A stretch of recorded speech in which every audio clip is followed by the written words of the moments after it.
இன்றைக்கி வந்து பிரதோஷத்துக்கு வந்து எங்கள் பாப்பாவும் தம்பியும் 2 பேருமே வந்திருந்தாங்க. இல்லைன்னா நான் மட்டும்தான் போயிட்டு வர மாதிரி இருக்கும். இன்றைக்கி 2 பேருமே ஹாஸ்டல்லேருந்து லீவுங்கிறதுனால வந்திருந்தாங்க.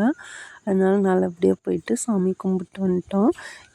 நந்து வந்து இப்போ காலேஜ் முடிச்சிட்டான்னு நினைக்கிறேன். அவன் வந்து இப்போ வேலைக்கு போகிறதுக்கு ட்ரை பண்ணிகிட்ருக்காங்க.